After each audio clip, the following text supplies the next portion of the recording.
MILFs, you might be walking around at 70, 80, 90, 100 plus kilos thinking to yourself, why am I bloated? I'm here to answer that question. Short, sharp, fast, and effectively. I want to tell you a story about the 1,400 plus mums that I've helped lose 8 plus kilos in 16 weeks. All of them complained about water retention and bloating. But the magical thing is, none of them were bloated or retaining water. They were just fat and eating too much food. But I'm going to walk you through the reasons why you're probably retaining water, why you feel bloated, and how to solve it. Reason number one, pretty glaringly obvious. You are eating too many calories relative to how much you are burning off, Sharon. Now, the big thing is a lot of mums talk about their hormones or Mercury in retrograde, and none of those are the answers to your problem. You just don't know how many calories you're eating relative to how many you're burning. And it's a relatively easy equation to understand. We have what's called your TDEE, which is your total daily energy expenditure. Now, that is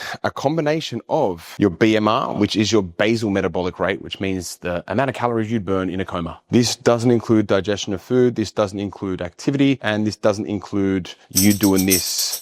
So this guy is made up of this guy, plus movement, plus digestion, plus pretty much all the extra bodily functions and thought processes and things that happen in your day that you aren't necessarily in control of or aware of their contribution to your burning of calories. So if we take this number here and you are eating above it, and let's say for argument's sake, this is in most mums' cases around 2,000 calories, give or take, and you are eating 2,500 calories, nom nom nom, happy, neutral. If you are eating 2,500 calories, that is the reason why you are bloated, holding on to water, and feeling fat. Now, when I eat in a 500 calorie surplus, I get the same feeling. My gut starts to come out because there's more food in there. I start to look watery. It gets rid of some of my shape. Although I'm not in elite shape right now, you'll still start to see my bicep vein maybe disappear, a few other things. So in the same way, you're just dealing with the culmination of those things over an extended period of time. Whilst it might be pretty obvious on me if I overeat in a day or 2 or 3 because I'm leaner probably than you are, when you're super fat, it just kind of accrues day to day.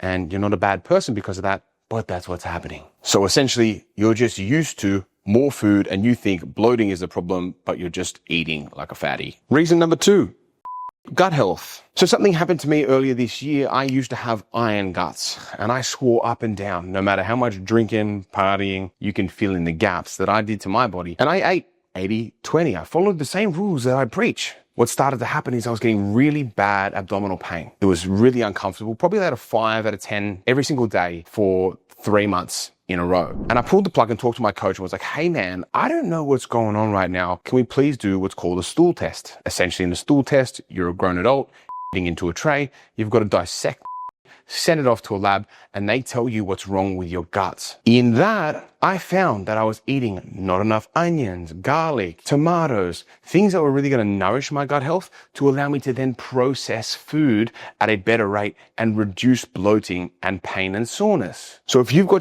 gut health, yes, chances are you're eating too much and then your body's not processing it well enough. So it's leading to gas, bloating, water retention. Now let's talk about the glaringly obvious one, quality. For a lot of my mums, it is a coffee and out the bloody door. And then it's snacks and at lunch, and then probably the same size food that your husband eats, and then a pantry party before the kids go to bed. So if quality is house and there's not enough things feeding your good gut bacteria, that lack of quality is then going to feed into gut health, which then feeds into the bloated, which feeds into so many more things in your body. And lastly, we are looking at meal size and meal timing. So if you're a mama that eats a big meal before bed, it's going to knock you out because all of your body's resources are diverting it and process the food. So you feel a little bit lethargic. Now, after that period, you'll probably want to go to bed. I know I do after I have a big meal. I just cark it. So if you're having nothing for breakfast, a little moderate lunch, if not just snacks, and then you're having dinner plus snacks, you're having the biggest meal when your body isn't ready to digest it. And as a result, your sleep's impacted, therefore your behavior's impacted the next day, and you're going to feel really lethargic, leading you to keep going down that pattern of behavior that is then going to reinforce you being fat. It's a nasty, dirty, cheeky little cycle, but I'm going to show you how to fix it. Number 1, you need to get into a calorie deficit. I don't care if all you eat is cake in order to get in this deficit. You need to be in one. Reason being, it's going to tell you a lot more about your nutrition in a shorter period of time than trying to fix the other.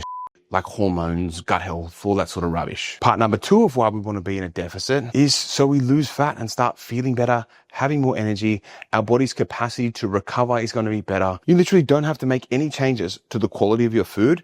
Just reduce the portions and you'll be able to lose weight. My recommendation is if you normally have 500 grams of pasta for dinner, have 250. Cut it in half. It is the simplest way to get from A to B. And you can worry about the health stuff later. But right now, if we address the fat problem, it'll address the bloating problem, it'll address the water retention problem, and you'll start feeling better, looking better, and then you want to continue looking after yourself. Now, to get into a deficit, if you are 100 plus kilo, you'd need about 16 to 1800. If you're under 100, you'd need 12 to 1600 a day. If you can nail those numbers, just like really crudely, you don't even have to be fancy. If you can track your food, pop it in a app and get to that number, you'll start feeling better, I promise. Then we get to the next point, which is the beloved quality. So once you are down 5 to 10 kg, you can start looking at your food quality. So you want 85% whole foods, 15% literally whatever you want. And that's not 15%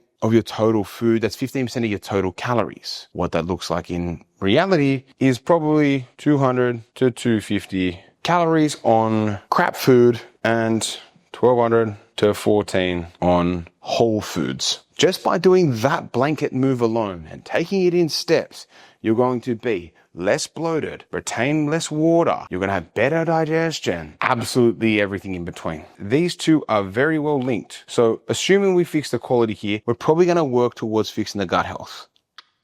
2 birds, 1 stone. Then meal size and timing. Your meals should be the same. So your breakfast should be about 350, 400 calories. Your lunch should be that. Your dinner should be that. And your snacks should be around that. What that's going to allow you to do is have an even distribution of energy. It's going to allow your body to digest the same regular amount of food. That way you'll be energized, won't have a problem with bloating at different parts of the day, assuming you're not on your period, that sort of fun stuff. And then also not shoot your body up with a really, really big spike of calories right before a key time where it needs to actually focus on resting and reproducing neurotransmitters to make you a happy, healthy, functional person in the morning instead of ripping away your body's ability to be able to do that. This is just a framework. This isn't an action plan. However, it's going to give you some understanding of what you should do. Now, obviously, if you're someone that needs some TLC and you haven't been able to solve this problem on your own for 6+ months, probably click the link below. It'll take you to book a call with myself personally. I'll run you through the options of how the program works and we can help you lose 8+ kilos, get rid of all the bloating, get rid of the so you don't have to worry about this ever again in your life. Plus, we'll teach you how to keep it off. Okay, as per usual, thanks so much for watching the video. Click the subscribe button or book a call. Either way, I'd love you to book a call. That's how I make my cash and that's how I'm able to keep making these videos. I'll see you in there. See you in the next one.